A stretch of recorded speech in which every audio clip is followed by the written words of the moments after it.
अस्सलाम वालेकुम, मैं हूं आपका भाई माजिद चौधरी और आप देख रहे हैं मेरा फेसबुक और यूट्यूब चैनल। उम्मीद करता हूं कि आप सब खैरियत से होंगे और जहां भी होंगे अल्लाह पाक के हिफ्ज़ अमान में होंगे। चैनल को सब्सक्राइब कर लें, वीडियो अच्छी लगे तो वीडियो को लाइक करें और वीडियो के नीचे अपनी कीमती राय से ज़रूर नवाजें और वीडियो को अपने दोस्तों के साथ शेयर ज़रूर करें।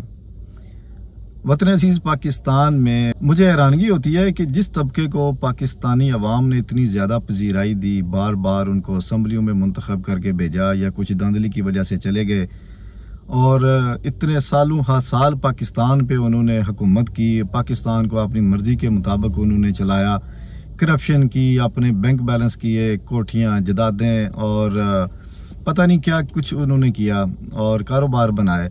आज वो तबका पाकिस्तान देखें, पाकिस्तान के ऊपर मैं समझता हूँ कि इससे बुरा वक्त और कोई नहीं हो सकता कि पाकिस्तान की सियासत तबाह हो चुकी है।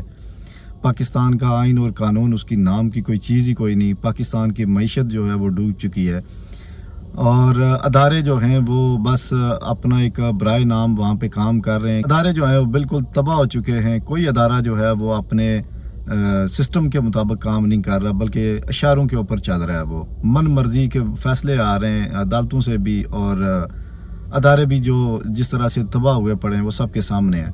लेकिन हमारा वो हुक्मरान तबका जो हमेशा से इस मुल्क पर काबिज रहा है, उनकी हालत ये देखें कि आज वो इलेक्शन से भागने के उन्होंने पहले वो जो खैबर पख्तूनख्वा और पंजाब की जो असम्बली थी वहाँ से वो भागे, फिर उन्होंने कौमी असम्बली के जो हमारे इलेक्शन है वहाँ से भागे, डिले किया। उन्होंने जनवरी में इलेक्शन कमीशन ने ऐलान किया, वो वहाँ से भी बहाने वगैरह बन रहे हैं। केयर टेकर जो हमारे काकड़ साहब अनवारुल हक साहब आए हैं, उनको भी वो शेरवानी को इतनी पसंद आ गई, उतारने का नाम नहीं ले रहे और उनका भी जो हिले बहाने हैं वो सबके सामने है।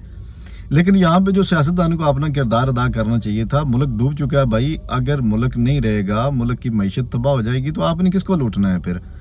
वो आज भी इस मुल्क को जो है वो बिल्कुल ना तो सीधे रास्ते पे आने देना चाहते हैं और ना उसमें अपना कोई किरदार अदा करना चाहते हैं, बल्कि तबाही की तरफ वो जा रहे हैं। उनको ना तो मुल्क का ख्याल है और ना ही अवाम का। मौलाना फजल रहमान साहब कहते हैं जी इलेक्शन सर्दी होती है जनवरी में तो इलेक्शन नहीं होने चाहिए। वजह क्या है? वजह यही है कि मरियम बीबी ने एक जलसा किया है जो जलसी बना, फिर उसके बाद कार्नर मीटिंग बनी, 600-800 बंदा था वहाँ पे। तो ये हालत है इनकी। तो ये चाहते हैं कि मुल्क जो है वो ऐसे ही चलता रहे, तबाह बर्बाद हो जाए, लेकिन इमरान खान जो है वो इक़्तिदार हासिल ना कर ले। ओ भाई, इमरान खान की दुश्मनी में क्यों मुल्क को तबाह कर रहे हो? ये 25 करोड़ अवाम जो है इसका क्यों बेड़ा गर्क करने के चक्कर में पड़े हो तुम? उधर इमरान खान साहब के जो केसेस हैं, हर केसेस, पहली बात है कि केस की सुनवाई नहीं होती, समाअत ही नहीं होती। कभी जज साहब बीमार हो जाते हैं, कभी प्रोसिक्यूटर नहीं होते और कभी कोई बहाना, कभी कोई बहाना। और अगर कोई समाअत हो भी जाए, अगर कोई फैसला हो भी जाए तो वो महफूज हो जाता है। महफूज रख के पता नहीं वो कहाँ पे कितने संदूकों में ताले लगा के उसको रख देते हैं। फैसला सुनाया नहीं जा रहा और जितने भी फैसले हो रहे हैं जी ये इन कैमरा प्रोसीडिंग होगी, इन कैमरा, पता नहीं वो वहाँ पे क्या करते हैं। कल की जो लतीफ़ा है कि फैसला होना था साइफर केस में खान साहब की ज़मानत के हवाले से, तो जो हुकूमत की तरफ से जो वकील है उन्होंने कहा नहीं नहीं नहीं जी खबरदार, ये बड़े राज अफशा हो जाएंगे और ये तो इन कैमरा प्रोसीडिंग होगी उसकी। जब वो संदूकशा उन्होंने खोला तो कुछ भी नहीं था, एक मजाक बनाया हुआ इन्होंने कानून को। और खान साहब को बस एक हीले और बहाने उनको चाहिए कि खान साहब को बस ज़्यादा से ज़्यादा देर अंदर रखें और कोई ऐसा पहलू निकल आए कि जिससे खान साहब जो हैं उनकी पार्टी और खान साहब इलेक्शन से बाहर हो जाएं और नून लीग या पीपल्स पार्टी या जो भी दिगर जो जमातें हैं उनकी अवाम में जो है वो कोई पजीराई उनको मिलनी शुरू हो जाए, कोई रेपुटेशन उनकी बन जाए। लेकिन ऐसा होगा नहीं। ये इनकी कम अकली है, कम फहमी है। अरे भाई, जब अवाम फैसला कर चुकी है, आपने क्या कुछ नहीं किया पिछले 1.5 साल में, क्या कुछ नहीं किया अवाम के साथ, क्या कुछ नहीं किया उनके पीटीआई के जो रहनुमा है उनके साथ, क्या कुछ नहीं किया खान साहब के साथ आपने, क्या कुछ नहीं किया। गैर कानूनी तौर पे खान साहब को आपने बंद रखा हुआ है, कभी एक जेल में, कभी दूसरे जेल में, कभी चलने नहीं दिया जा रहा, कभी छतें टपक रही हैं उनकी और कभी उनको खाना जो है वो बिल्कुल गैर मियारी, कभी उनके वो वहाँ पे CCTV के कैमरे लगा दिए जाते हैं वहाँ पे। तो इस किस्म का ये जो भोंडा किस्म का मजाक है, ये सारा कुछ आप करके भी अगर आप नहीं समझ सके, नहीं सुधर सके, तो मैं समझता हूँ कि अब तुम्हें सोच लेना चाहिए कि खान इस मुल्क की सियासी हकीकत है जिसको जुटलाना बिल्कुल जो है वो बहुत बड़ी बेवकूफ़ी है और मुल्क को मज़ीद नुकसान और दलदल में फंसाने के मुतरादिफ है। तो वतन अजीज़ की ये हालत देख के यकीन करें कि दिल खून के आंसू होता है। और इनकी ये जो पॉलिसी जो 70-75 साल से चल रही है, और तोड़ो मारो भगाओ बंद करो बोलने नहीं देना, इस तरह का जो माहौल है, इसको मेरा ख्याल है कि ख़त्म होना पड़ेगा और ख़त्म कर देना चाहिए। अब मुल्क की वक्त की ज़रूरत है। ये वक्त 2023 चल रहा है, डिजिटल दुनिया है।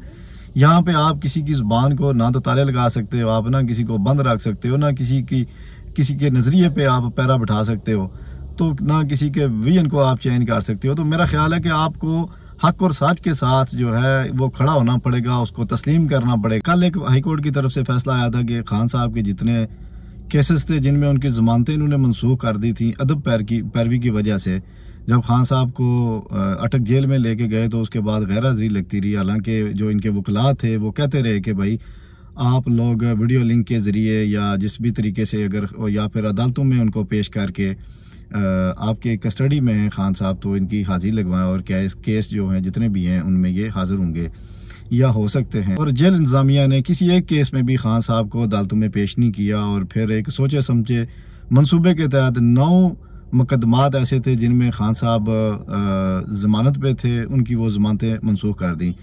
कल एक काम तो चलो ये अच्छा हुआ अदालत की तरफ से कि उन्होंने वो जो तमाम ज़मानतें मनसूख हुई थी, अदालत ने फैसला दिया है कि वो ज़मानतें जो हैं वो दोबारा बहाल हो चुकी हैं। और ख़ान साहब को अगर साइफर केस में अगर ज़मानत मिलती है, अगर वो रिहा होते हैं, तो फिर उनको किसी दूसरे केस में गिरफ्तार नहीं किया जाएगा। लेकिन ये तो है स्टोरी एक जो हमारे सामने आई है, जो सामने का एक मामला है जो चल रहा है। लेकिन सबको पता है पूरे पाकिस्तान में, हर अवाम को, छोटे से छोटे बच्चे को भी पता है कि जब भी खान साहब के ख़िलाफ़ अगर उन्हें कोई एक्शन लेना है तो उसमें ना तो कानून को देखा जाएगा, ना आइन को देखा जाएगा, और फिर ना अदालतों को देखा जाएगा, तो खान साहब के ख़िलाफ़ कार्रवाई डाल दी जाएगी। जिस तरह से 13 से 15 हज़ार कारकुन जो हैं वो जेलों में हैं, और उस्मान डार जैसे लोग, शेख रशीद साहब जैसे और भी बहुत सारे PTI के रहनुमा हैं जो कि गायब हैं, यानी कि वो ना तो हुकूमत के पास है, ना हुकूमती इदारों के पास है। वो उनको पता नहीं आसमान खा गया या ज़मीन निकल गई है, कोई पता नहीं किधर गए हैं वो।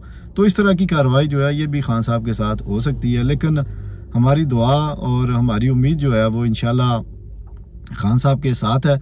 अल्लाह पाक की ज़ात जो है वो खान साहब के लिए इंशाल्लाह बेहतरियाँ करेगी, और जुल्म और नाइंसाफ़ी जो है इसका ये जो दौरा चल रहा है ये इंशाल्लाह ख़त्म होगा, और खान साहब सरखरू होंगे, और इंशाल्लाह ज़रूर होंगे, क्योंकि हक़ की फतह होती है।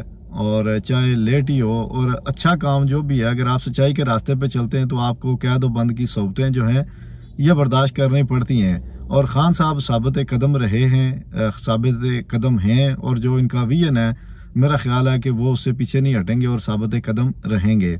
लेकिन इस वक्त पाकिस्तान का जो सिस्टम है उसने अवाम को बहुत ज़्यादा मायूस कर दिया है।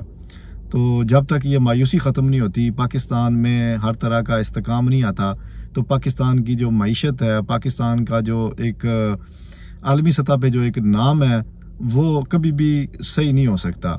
तो इस वक्त दुनिया जो है वो पाकिस्तान को मेरा ख्याल है कि एक अखाड़ा समझ रही है, एक मुल्क के तौर पे नहीं देख रही कि ये भी एक कोई मुल्क है। हमारे PM साहब हैं, उनकी हालत देख लें कि सेल्फियों पे सेल्फियाँ लिए जा रहे हैं, कोई रिस्पेक्ट नहीं है। जहाँ भी जाते हैं कोई बंदा पूछता नहीं है। 2-3 उन्होंने गैर मुल्की दौरे किए हैं बड़े मुल्कों के, लेकिन वहाँ पे किसी भी उनके बड़े ऑफिशियल के साथ उनकी कोई तस्वीर को मीटिंग जो है वो नहीं आई। आज आके इनकी खुद की सेल्फियाँ ही आई हैं, कभी किसी के साथ, कभी किसी मॉडल के साथ इनकी तस्वीरें हैं, किसी ऑफिशियल के साथ इनकी कोई तस्वीर नहीं है। बरतानिया में गए, अमेरिका में गए, और सऊदी अरब में इन्होंने जो दौरे किए हैं, किसी भी वहाँ की अथॉरिटी के साथ इन्होंने कोई मीटिंग, कोई मिलना ही नहीं पसंद करता। तो ये हमारी वक़्त है, ये हमारी औकात रह चुकी है, और ये हमारी हैसियत है। मेरा ख्याल है कि पाकिस्तान को चलाने वालों को अब सोचना पड़ेगा कि वो किस डगर चल रहे हैं, और जिस रास्ते का उन्होंने इंतखाब किया हुआ है वो बिल्कुल तबाही और बर्बादी की तरफ ही जाता है। तो इसी के साथ ही इजाज़त दीजिए, मिलते हैं इंशाल्लाह नेक्स्ट व्लॉग में। आपका भाई माजिद चौधरी, अपना बहुत सारा ख्याल रखिएगा। अल्लाह हाफिज़।